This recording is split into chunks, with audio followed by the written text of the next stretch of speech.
क्योंकि क्रोध के वेग के कारण तो उस समय मुख से पता नहीं क्या क्या निकल जाता है। लेकिन महर्षि वाल्मीकि ने उस निषाद को शाप दिया तो पद्य में, अनुष्टुप छंद में 32 अक्षर का यह श्लोक, यह पंक्ति वाल्मीकि के मुख से प्रकट हुई। मा निषाद प्रतिष्ठाम त्वम अगम शाश्वती समाह यत्क्रौंच मिथुनादेकम अवधि काम मोहितम। यह श्लोक वाल्मीकि के मुख से उस निषाद के लिए शाप के रूप में प्रकट हुआ और यही विश्व की प्रथम कविता है जो वाल्मीकि के मुख से प्रकट हुई। ये विश्व की प्रथम कविता है, इसका बड़ा महत्व है। विद्वानों ने, आचार्यों ने, महापुरुषों ने अनुभव किया है कि कोई व्यक्ति इस श्लोक का 10 लाख जप अगर कर डाले तो मूर्ख से मूर्ख प्राणी हो उसके अंदर भी कवित्व शक्ति जागृत हो जाएगी, क्योंकि महर्षि वाल्मीकि की मुख से निकली हुई प्रथम कविता ये है, विश्व की कविता है। इसके अनुष्ठान का विधान है। यद्यपि ये शाप है, लेकिन आदि कवि के मुख से निकली पहली कविता है विश्व की, इसलिए इसका इतना महत्व है कि इसके जप और अनुष्ठान से व्यक्ति के अंदर कवित्व शक्ति जागृत हो जाती है। महर्षि वाल्मीकि ने शाप दे दिया, जाओ तुम्हें कभी प्रतिष्ठा प्राप्त नहीं होगी। एक बात और प्रसंग में कहते चलें कि किसी विद्वान ने प्रश्न किया कि काव्य की रचना तो लोक के मंगल के लिए होती है। काव्य प्रकाश जो ग्रंथ है आचार्य मम्मट का, आचार्य मम्मट काव्य के बहुत बड़े विद्वान हुए।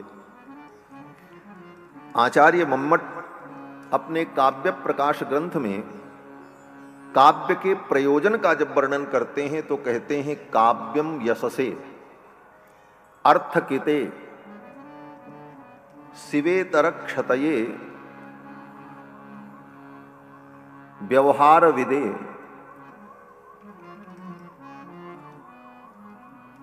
कांता संमिततयोपदेश युजे। काव्य के इतने प्रयोजन आचार्य मम्मट ने कहे। पहला प्रयोजन यशसे, कवि काव्य की रचना करता है तो उसका एक प्रयोजन यह होता है कि मुझे यश मिले, लोग विद्वान कहें कवि कहें, पहला प्रयोजन। अर्थकृते, काव्य की रचना धन के लिए भी होती है। इतिहास में आपने पढ़ा होगा, बड़े बड़े विद्वान राजाओं के ऊपर काव्य लिखते थे, राजाओं का चरित्र लिखते थे तो राजा उनको खूब दक्षिणा देते थे। अर्थकृते शिवेतर क्षतये, अमंगल के नाश के लिए भी काव्य की रचना होती है। हमारे जीवन में कोई अमंगल हो तो हम पवित्र मंगलमय काव्य की रचना करें तो वह अमंगल नष्ट हो जाता है। पाप के नाश के लिए भी काव्य की रचना होती है और इसका उदाहरण महाकवि कालिदास हैं। महाकवि कालिदास ने भगवान शंकर के और पार्वती के प्रणय का जो वर्णन किया कुमार संभवम काव्य में, तो पार्वती जी रुष्ट हो गई और पार्वती जी ने शाप दे दिया कुष्ठ रोग हो जाए। कहते हैं कवि कालिदास को कुष्ठ रोग हो गया क्योंकि उस काव्य में भगवान शंकर और भगवती पार्वती के मिलन का, प्रणय लीला का ऐसा वर्णन महर्षि कालिदास जी ने किया कि पार्वती जी को अनुचित लगा और कहते हैं कि उन्होंने शाप दे दिया। कालिदास जी को जब कुष्ठ रोग हो गया तो अब ये रोग की निवृत्ति कैसे हो? तो विद्वानों ने, संतों ने कहा कि भगवान रघुनंदन के चरित्र का वर्णन करो, तब उस पुण्य से तुम्हारा यह अमंगल दूर हो जाए। तब कवि कालिदास जी ने भगवान राम का चरित्र रघुवंश महाकाव्य 19 सर्गों में वर्णन किया, और जब रघुवंश महाकाव्य की रचना की तो महर्षि को, कवि कालिदास का जो रोग था वो रोग ठीक हो गया। तो अमंगल के नाश के लिए भी काव्य की रचना होती है, यश के लिए, अर्थ के लिए, अमंगल नाश के लिए।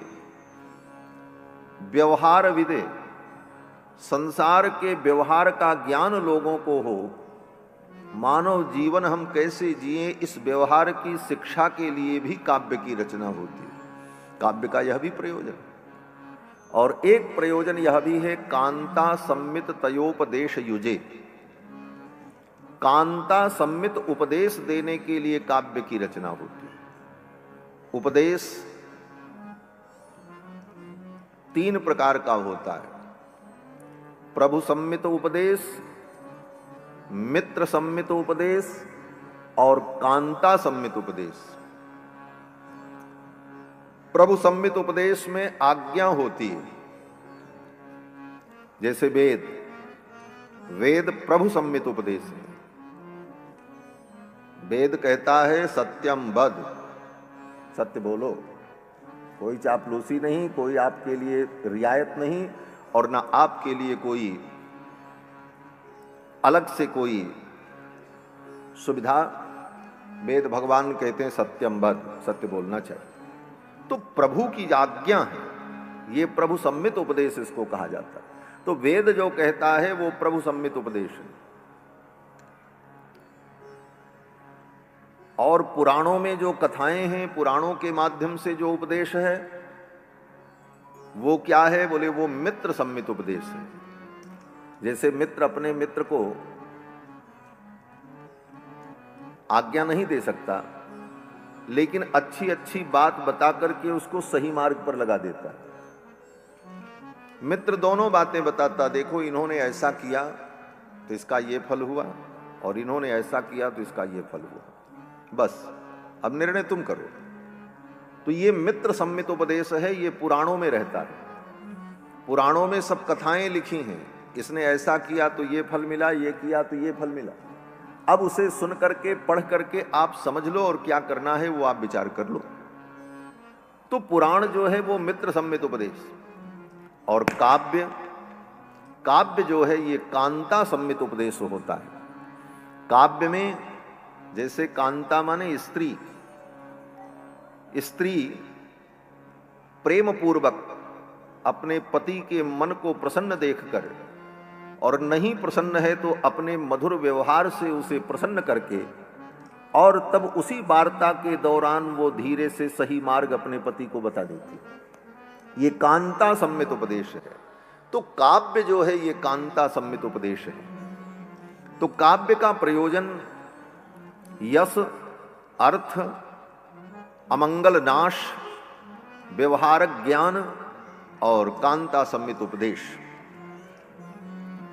तो कहते हैं कि जो काव्य अमंगल का नाश करने के लिए है, और यहां तो विश्व के प्रथम कवि के मुख से जो प्रथम कविता निकल रही है वो किसी को शाप देने के लिए निकल रही है। कैसे हम माने कि काव्य मंगल का हेतु है? ये तो शाप हो रहा है। तो कहते वो शाप भी मंगल कारक है। क्यों? निषाद ने उस क्रौंच को मारा तो इस पाप के कारण उस निषाद को नरक में जाकर के गति भोगनी पड़ेगी। लेकिन महर्षि ने यही शाप दे दिया धरती पर, तो उसके पापों का यही प्रायश्चित्त हो जाएगा। इस पाप के कारण उसे नरक नहीं जाना पड़ेगा। यही मंगल है। आपने कोई अपराध किया और तत्काल यहीं पर उसका दंड अगर आपको मिल गया, तो अब उस पाप के कारण आपको नरक नहीं जाना पड़ेगा। उस पाप का यहीं पर तत्काल प्रायश्चित्त हो गया। तो यह भी एक अच्छी बात है, उस निषाद के लिए अच्छा ही था। लेकिन अन्य आचार्यों ने, विद्वानों ने इस पंक्ति का अर्थ किया कि महर्षि वाल्मीकि अपनी प्रथम कविता में भगवान को आशीर्वाद दे रहे हैं, भगवान का मंगलाशासन कर रहे हैं। क्या आशीर्वाद दिया? बोले मां निषाद प्रतिष्ठाम त्वम अगमः। मां निषाद, लोक दृष्टि में ये निषाद के लिए शाप है, लेकिन पारमार्थिक दृष्टि में ये भगवान रघुनंदन के लिए महर्षि वाल्मीकि के मुख से आशीर्वाद निकल रहा है। कैसे आशीर्वाद है? तो श्रीमद् वाल्मीकि रामायण के बड़े प्रसिद्ध व्याख्याकार श्री गोविंदराज स्वामी जी महाराज अपने ग्रंथ में कहते हैं कि मां निषाद ये भगवान का संबोधन है। मां माने लक्ष्मी, लक्ष्मी जी का एक नाम है मां। और मां निषाद, निषाद माने निवास, निषीदति इति निषाद, जो रहे उसको कहते हैं निषाद। तो मां निषाद, मां निषाद माने लक्ष्मी निवास, ये भगवान का संबोधन हो गया। मां निषाद, हे लक्ष्मी निवास, हे सीतापते, हे जानकी पते, प्रतिष्ठाम त्वम अगमः। महर्षि वाल्मीकि कहते हैं तुम अनंत प्रतिष्ठा को प्राप्त करो। हे रघुनंदन, हे सीतापते, त्वम प्रतिष्ठाम अगमः, तुमको बहुत बड़ी प्रतिष्ठा प्राप्त हो और तुम्हारी प्रतिष्ठा अनंत काल तक शाश्वत होकर के इस धरती पर रहे। शाश्वती समा, तुम्हारी प्रतिष्ठा अनंत काल तक शाश्वती बनकर इस धरती पर विराजमान रहे। क्यों? बोले यत् क्रौंच मिथुनादेकम अवधि काम मोहितम, क्योंकि आपने काम मोहित क्रौंच का जो जोड़ा है, क्रौंच मिथुनम, ये क्रौंच मिथुन कौन है? बोले रावण और मंदोदरी का जो जोड़ा है यही क्रौंच मिथुन है। तो कहते हैं क्रौंच मिथुनम काम मोहितम, काम मोहित रावण और मंदोदरी का जो जोड़ा है, इस जोड़े में से एकम अवधि, एक को आपने मार दिया, रावण को मार दिया। तो रावण का आपने वध किया है, इसलिए हे रघुनंदन आपकी प्रतिष्ठा दिग दिगंत व्यापिनी हो जाए। महर्षि वाल्मीकि अपनी प्रथम पंक्ति में राम जी को आशीर्वाद दे रहे हैं, राम जी का मंगलाशासन कर रहे हैं। शाप मुख से प्रकट हुआ, महर्षि वाल्मीकि अपने आश्रम के लिए चल पड़े। पीछे पीछे भरद्वाज जी जल कलश लेकर के चल रहे थे। बार बार भरद्वाज जी इन पंक्तियों को दोहरा रहे थे। वाल्मीकि जी के मुख से प्रकट पंक्ति को भरद्वाज जी बार बार आवर्तन कर रहे थे। दोनों गुरु शिष्य जब आश्रम में पहुंचे, उसी समय ब्रह्मा जी का आगमन हो गया। पहले तो ब्रह्मपुत्र आए थे नारद जी, और स्नान करके जब कुटिया में पहुंचे तब तक ब्रह्मा जी आ गए। आजगाम ततो ब्रह्मा लोककर्ता स्वयं प्रभु, लोककर्ता ब्रह्मा जी महाराज आए। महर्षि वाल्मीकि ने ब्रह्मा जी का पूजन किया, सम्मान किया। ब्रह्मा जी ने कहा, देवर महर्षि मेरे आने का प्रयोजन है। बोले क्या प्रयोजन? तो ब्रह्मा जी ने कहा, तुम्हारे मुख से ये जो कविता प्रकट हुई है निषाद को शाप देने के लिए, वह कविता भगवान की प्रेरणा से प्रकट हुई है। मच्छंदा देवते ब्रह्मन् प्रवृत्तेयम सरस्वती, मच्छंदा देवते ब्रह्मन् प्रवृत्तेयम सरस्वती, यह सरस्वती जो तुम्हारे अंदर प्रकट हुई है ये भगवान की प्रेरणा से प्रकट हुई है और इसका प्रयोजन है। क्या प्रयोजन है? बोले रामस्य चरितम कृत्स्नम कुरुत्वम ऋषिषत्तम, हे ऋषि श्रेष्ठ तुम्हारे द्वारा रामचरित्र का लेखन होने वाला है। राम जी के चरित्र का तुम लेखन करो। वृत्तम कथय धीरस्य, धीर के वृत्त को, वृत्त माने चरित्र, धीर के वृत्त को, धीर माने राम जी, राम जी का एक नाम है धीर। वृत्तम कथय धीरस्य, ये नाम बहुत प्रसिद्ध नहीं है, लेकिन ब्रह्मा जी कहते हैं वृत्तम कथय धीरस्य, धीर के वृत्त को, धीर के चरित्र को आप कहो, लिखो। यथा ते नारदात् श्रुतम, नारद जी के द्वारा जो तुमने सुना है उसका विस्तार करो। तो राम जी का एक नाम यहां पर प्रकट हुआ, धीर। ये धीर नाम गायत्री मंत्र के भाव से संपृक्त है। कल मैंने कहा था कि भगवान का एक नाम है सविता, और सविता का मतलब जो सबको प्रेरणा देने वाले हैं, और वही भगवान परब्रह्म परमात्मा जो सविता हैं वही राम जी के रूप में प्रकट है। और राम जी का नाम क्या है? बोले धीर। धी और ईर दो शब्द मिलकर के बना धीर, धी ईर। तो धी माने बुद्धि और ईर माने जो प्रेरणा दे, ईरयति प्रेरयति इति धीरः, जो हमारी बुद्धि को प्रेरित करते हैं उनका नाम धीर है। तो राम जी सबकी बुद्धि में प्रेरणा देने वाले हैं, उर प्रेरक रघुवंश विभूषण। ऐसे जो धीर हैं, धी माने बुद्धि को, धियो यो न प्रचोदयात् जो मंत्र में कहा, उसी की ये व्याख्या धीर है। तो धीर का मतलब जो बुद्धि में हमें प्रेरणा देते हैं वे भगवान जो रघुनंदन हैं।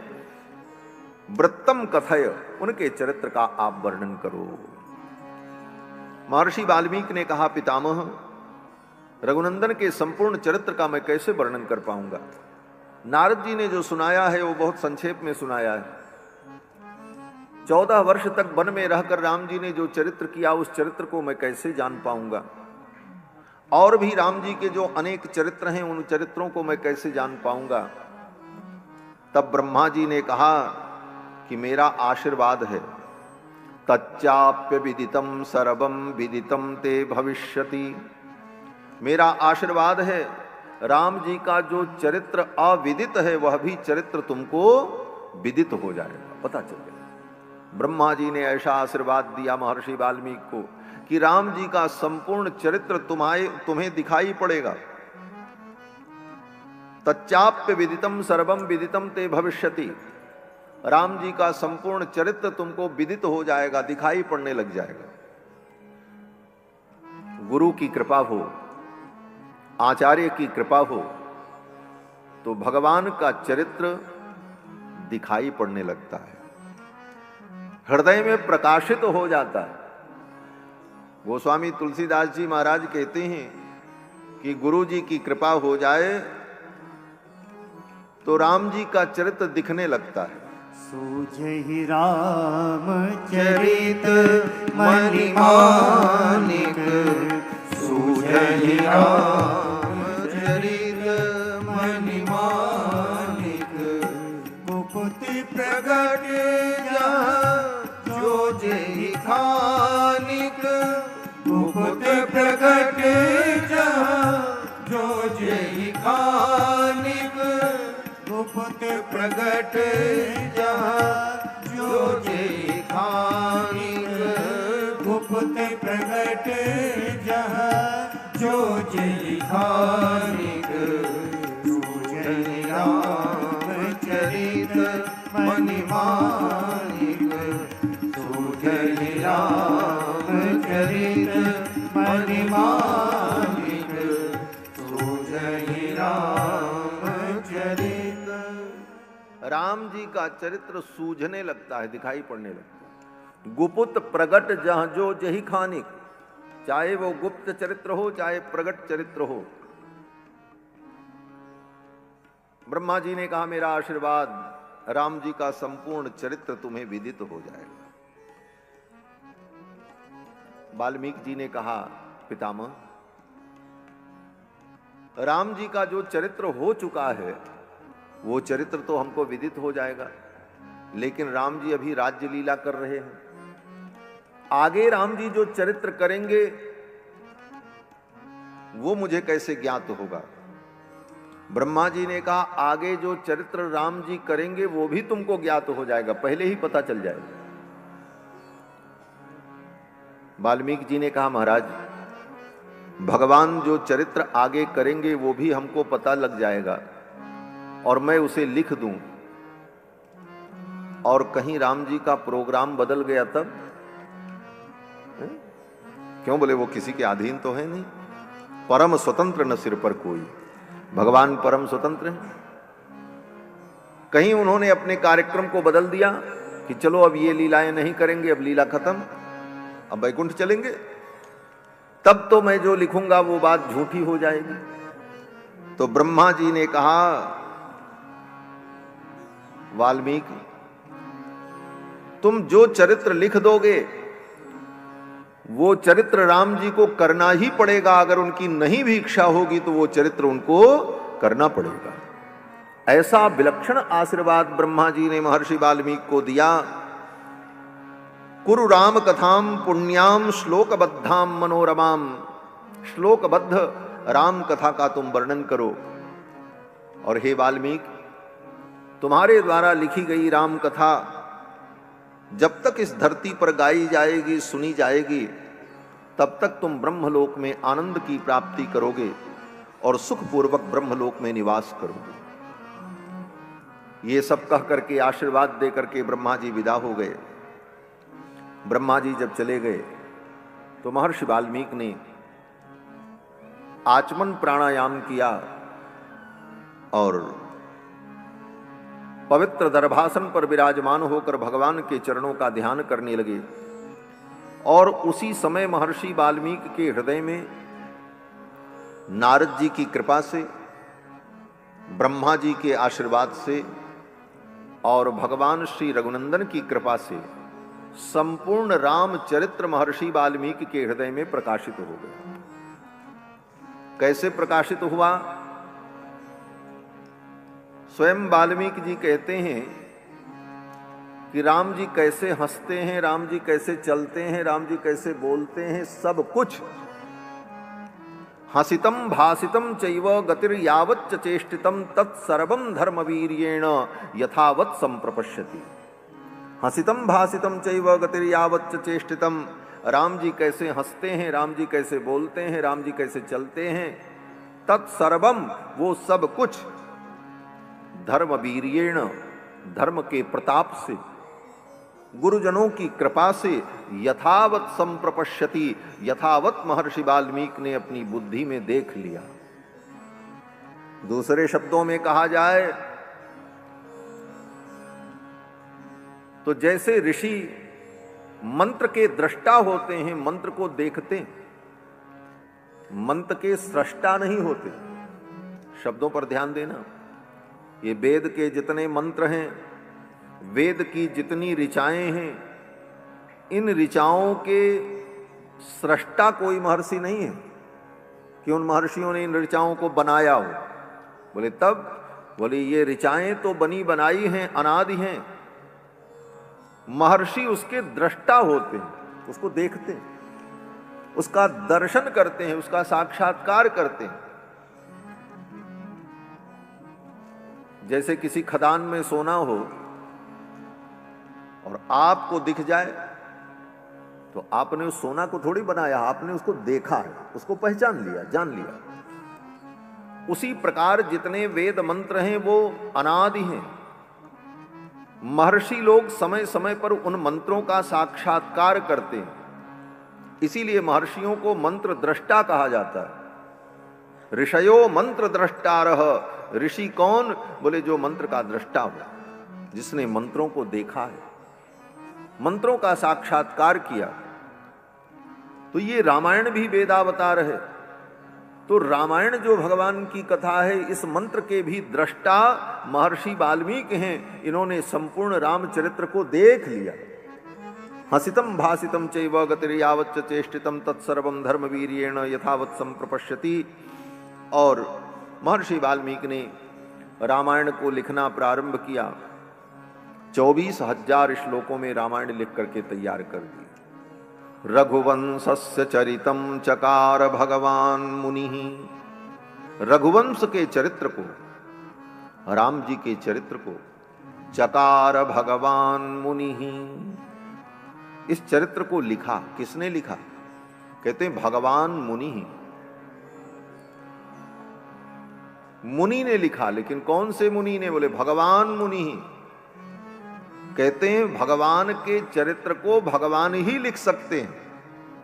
भगवान के चरित्र को लिखने का सामर्थ्य किसी मनुष्य में हो नहीं सकता। भगवान के चरित्र को भगवान ही लिखते हैं। तो भगवान ही मानो महर्षि वाल्मीकि के रूप में आकर अपने चरित्र को लिख रहे हैं। इसलिए कहते हैं रघुवंशस्य चरितम चकार भगवान मुनि। और लिख करके 24,000 श्लोकों में ग्रंथ तैयार कर दिया और इसका नाम रखा रामायण। रामायण का अर्थ क्या है? बोले रामायण का अर्थ है रामस्य अयनम रामायणम। जो राम जी का अयन है, राम जी का घर है। राम जी कहाँ रहते हैं? बोले राम जी इसी रामायण में रहते हैं। ये राम जी का घर है। रामस्य अयनम रामायणम, ये राम जी का अयन है।